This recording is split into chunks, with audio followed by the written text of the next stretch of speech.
ભરૂચમાં કિશોર કુમારના 96મા જન્મદિવસે સંગીતમય શ્રદ્ધાંજલિ।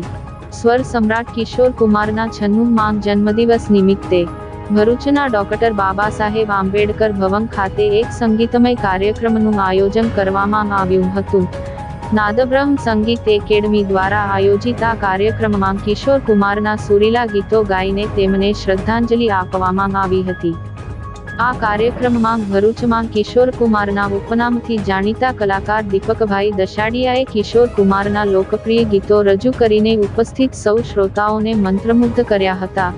તેમના અવાજ અને ગાયકીએ શ્રોતાઓને કિશોર કુમારના સુવર્ણ યુગની યાદ અપાવી હતી।